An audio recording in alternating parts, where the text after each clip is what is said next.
Welcome back again, ladies and gentlemen, for another 3BG movie review.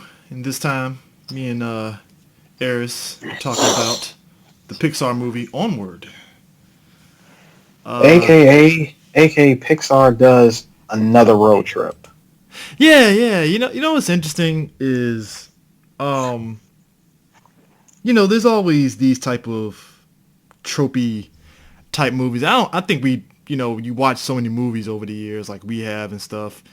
You've seen these kind of themes on road trips where the two characters go through the ups and downs, the highs and lows and the hardships and all that stuff, and there's always a story around it. And it's really always based on what's the story that puts these people on a road trip and stuff. And yeah, this movie is no different. It's just that Pixar kind of thing where they try to get you in the feels and stuff. It does a decent job of it at least. But yeah, I guess what was your initial thoughts on the movie coming out of it?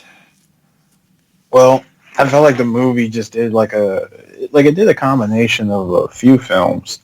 So I saw let's see, the vibes I was getting from it was definitely Weekend at Bernie's. Oh yes, it is. Oh yep. And I don't know whether that was a nod or a homage to it, something that would fly completely over kids' heads, but somebody at Pixar obviously watched both of those movies and said, you know what, let's throw that in there. Kids today wouldn't even know. They would have no idea. It'll fly over their heads. They're going to ask their parents about it, and they'll be lucky if their parents even know about it. They'll have to ask their parents, and, Yeah. and all the other stuff. I also got a Harold and Kumar Go to White Castle vibe from it. Yeah. It's your typical road trip buddy movie where, where when two characters decide to go off on a quest or just go off on an adventure, and nothing ever goes the way it should. Yeah. And it was also and I also got Goofy movie vibes from it. Oh yeah, definitely. The basis of the movie is essentially set in this world where there was magic, and as with anything, I mean we've seen this before. Technology made way to where magic kind of disappeared, and we meet these two characters, Ian Lightfoot and Barley Lightfoot. Ian played by Tom Holland and Barley played by Chris Pratt, and it's a typical the brother dynamic where the one brother is very just very wispy and quiet and stuff, and the other brother is very brash and out there and stuff, and Chris Pratt does a very good job of playing that. AKA, and I really hate to knock this against the movie, but AKA every teenager protagonist in every film ever. In the 80s. Even the 90s. I gotta be real, man. This felt very 80s a bit. It felt 80s. It did have an 80s vibe. Like I said, it was an 80s buddy road trip movie. As a matter of fact, I want you to be honest with me, because I know it wasn't just me that got the vibe from it. The older brother, I swear, if this movie came out 10 or 15 years ago, that would have been Jack Black. Yeah. Chris Pratt, he's basically Jack Black light. He is. Like Jack Black had a lane and it worked for him because that's who he is. He's goofy. That's who the hell he is. And Chris Pratt is goofy too, just not on that Jack Black level, so to speak. So yeah, if this was like early Pixar, yeah, definitely. Yeah, Jack Black. I mean, Jack Black would have definitely been like a solid fit for that role. He would have played that. This would have been like another day at home for him. Oh yeah. Julie Louise Dreyfus plays their mom, Laurel Lightfoot. She's the widow mother. Their dad had died and stuff, and typical of this kind of movie, which is interesting because usually some movies tend to go the widowed father aspect, but it was kind of interesting they went the widowed mother instead, and I was like, oh, that's the interesting dynamic, because that was always a thing for me. It's always like the dad is the widowed person, and I'm like, and the mom is always dead, and I was like, I mean, that's cool, especially in Disney movies. Yeah, it's always the mom that's dead, so it was actually interesting for once, that they do that, and I was like, all right, Um, Oh, Octavia Octavius. Spencer plays the Yeah, Manicore, yeah. and I'm mad I didn't I catch was that. gonna mention. No, that's what I was trying to tell you, CJ. Octavia Spencer played her, aka, um, aka friggin' Telstra from Monster Hunter. Yeah, and that's what I like about it is like this movie, the world, like magic is there, but all the magic stuff is still there. Like, I'm laughing at the fact that I looked up the voice cast. Great Griffin played one of the the leader of the Pixies, the Pixie biker gang. I thought, you know what? I thought I heard her voice. Yeah, and I was laughing because that fit because this world there's still magic. Like the unicorns are like raccoons a little bit. Yep. The Pixies are Pixie biker gang and stuff, and they don't realize they can fly. That was a funny moment and stuff. It's not really a I, spoiler or anything, but like, I thought it was hilarious seeing a dragon be a toll booth operator. yeah. And just like everything that you know from magic, like dragons, they exist. Like they have a pet dragon. Like they just like the pet dragons exist in some way, shape, or form, and it's actually pretty funny. What's the name of those horses? Half horse, half men. Oh, the Minotaurs. centaurs. Yeah, Centaur. Minotaurs. Your boy Marco from fucking Better Call Saul plays Colt Bronco, Yeah, I recognize his voice. and I laugh because he plays the corny new father figure for them, and it works so Yeah, well. the super obvious. Yeah, that's mom's boyfriend, not a real dad.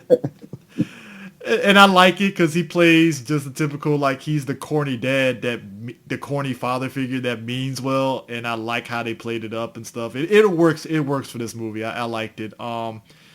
Tracy Ullman's in this movie, and I'm mad I didn't catch that, and I should have caught it because she was the pawn shop owner. Yeah. I haven't seen Tracy Ullman in a God. while, and it worked. Yeah, I'm glad to see she's still working. It kind of reminded me now, knowing that it reminded me of her character in Robin Hood Men in Tights Hmm. with the one that was trying to go after the sheriff of Rottingham. You know, when I think about the voice actors that they got for this movie, this could have easily been like one big Simpsons reunion since now that Disney owns Fox.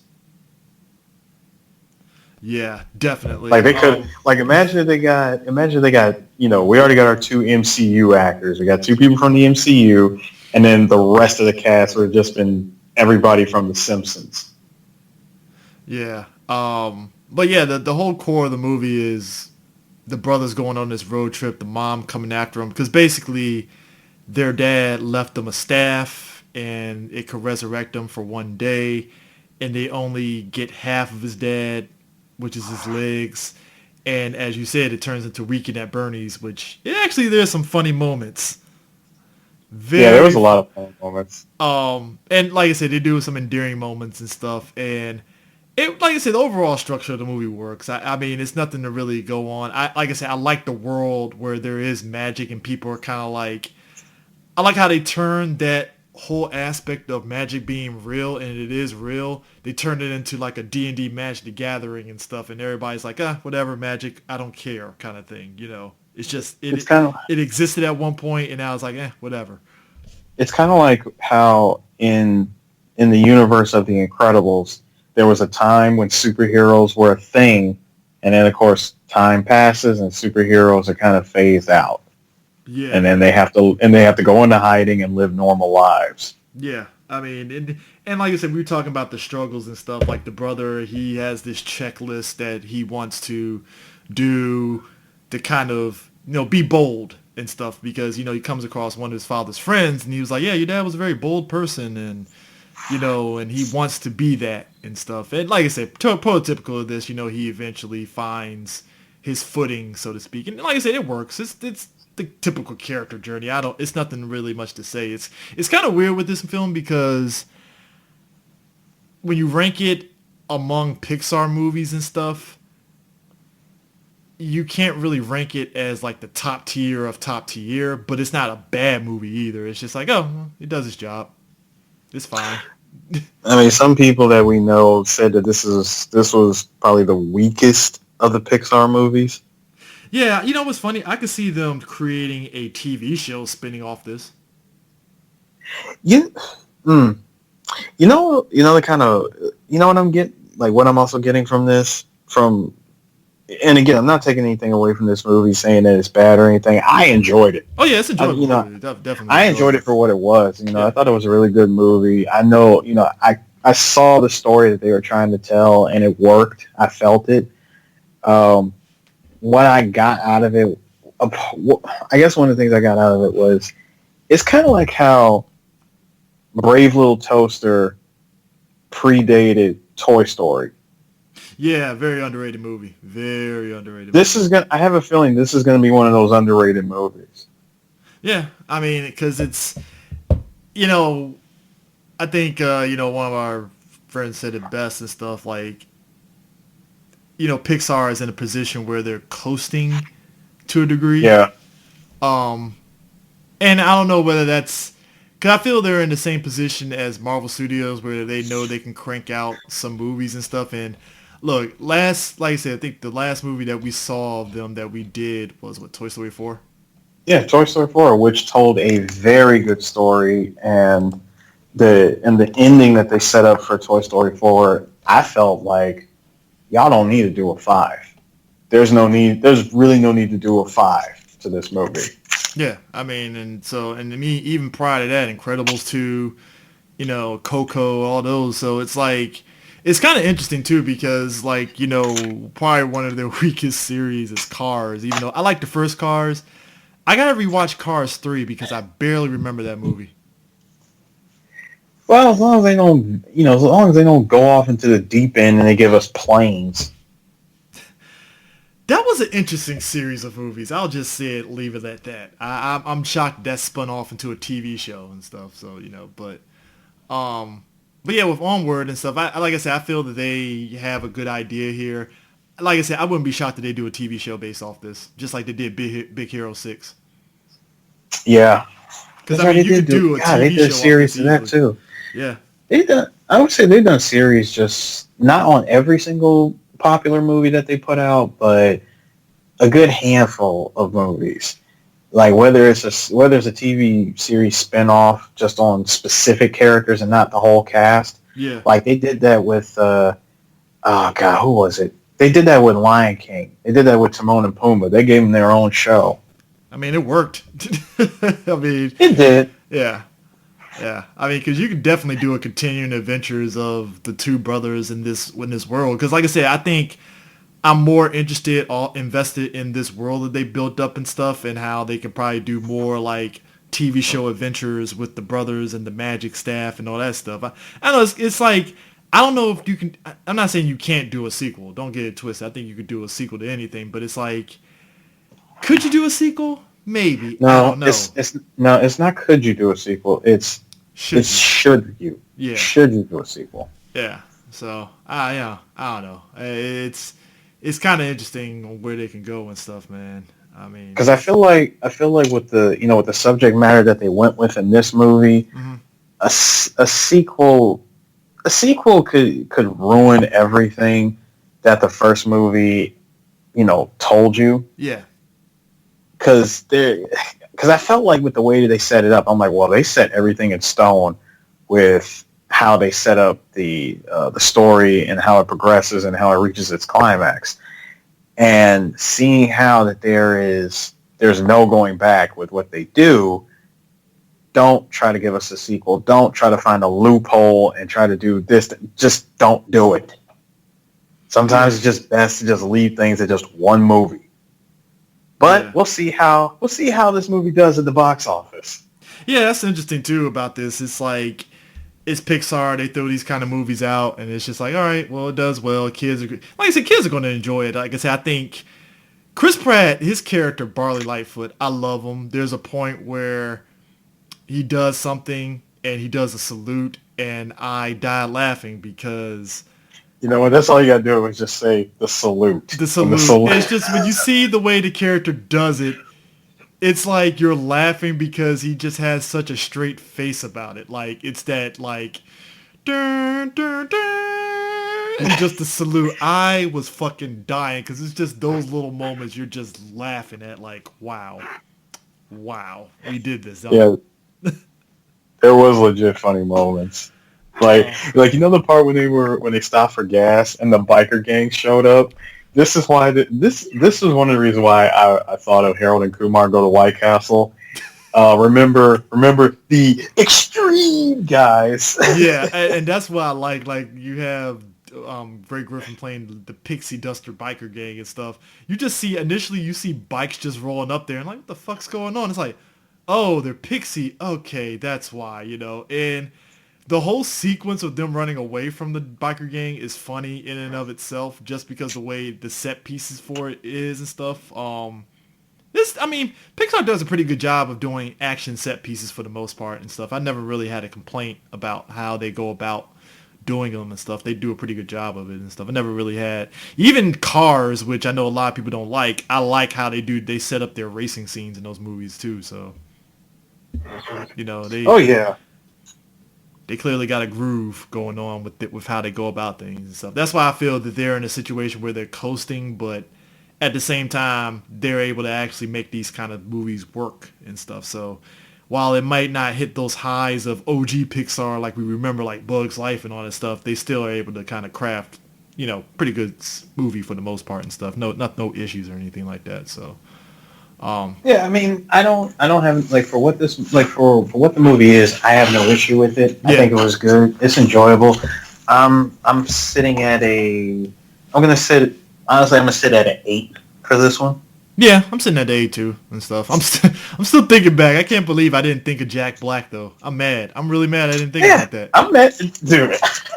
Okay, I'm mad that you didn't even pick up on that because the moment I saw the character, the lovable oafish type of, older brother. I'm like, dude, this is Jack Black 10 years later. Yep. It's like if Jack Black never stopped being that character from freaking Orange County. I do feel that if Jack Black played the brother, there would have been a lot of rock music moments in the movie it would have been impromptu musical moments in the movie if Jack Black I was in could, it. that's true. It would have been one of those like this movie isn't really one of those musical type movies, but fuck it, it's Jack Black. Let him do his music. Fine. All right, cool. Like shout out to Tenacious D. Yeah, like I said, I think Jack Black's the only person that can literally get away with that kind of stuff anyway, because he just oozes charisma and he's just happy to be there and stuff. So I appreciate that. So shout outs to Chris Pratt, man. He's definitely Jack Black light when he needs to. So yeah. The whole time I was watching, like the whole time you see Chris Pratt and Tom Holland on screen, you just can't help but notice that it's Star-Lord and Spider-Man having a conversation. Right. I'm like, dude, I'm watching Star-Lord and Spider-Man go on a buddy. Why isn't there a real movie with those two? It's interesting because their interaction, that little slight interaction they had in Infinity War, where he was like, "Is Footloose still the greatest movie ever?" It never was. Or you ever seen that? You ever seen this movie? Like this really, really, really old movie called Aliens. It's like this kid from the 1980s. That's what I want to know. Oh, That's why I'm with Tony Stark, dude. One more pop culture reference out of you, and you are off this trip, Junior. But I gotta admit, man, Tom Holland and Chris Pratt had great chemistry though, playing off each other as brothers. Like it was actually like you believed it and stuff. So like I said again, it's prototypical of what we see in TV shows, but I think that kind of dynamic works because I get what you mean about the goofy movie kind of thing, because you could see Chris Pratt playing like the goofy role and Ian playing the Yeah, he's playing the Max role, the serious role. Stuff. And holy crap, both characters in that movie are around 16. Yeah. Yeah. I just realized that. Yeah. But they, again, this is it's your typical Disney Pixar film story. Yeah. And, I can't say that it's hard for them to screw it up because honestly, screwing up a story like this from Disney is like screwing up a cup of coffee for them. Yeah. So they gave us a lot of what we I don't want to say what we wanted, but they just, they give you a lot to enjoy.